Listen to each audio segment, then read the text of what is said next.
Ayan, chicken with wine, vinegar, rice wine. Ayan.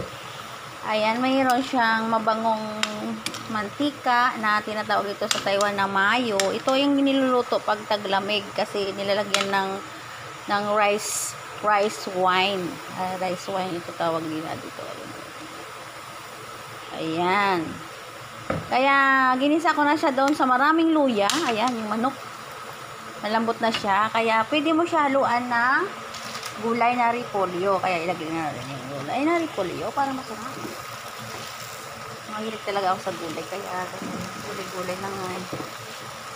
Alusog na tayo sa gulay. Masarap. Kaya solve na yung aming pananghalian sa kaperasong manok na sinalo ko rito. Nilagyan ko na ng tanglad para maalis yung lansa.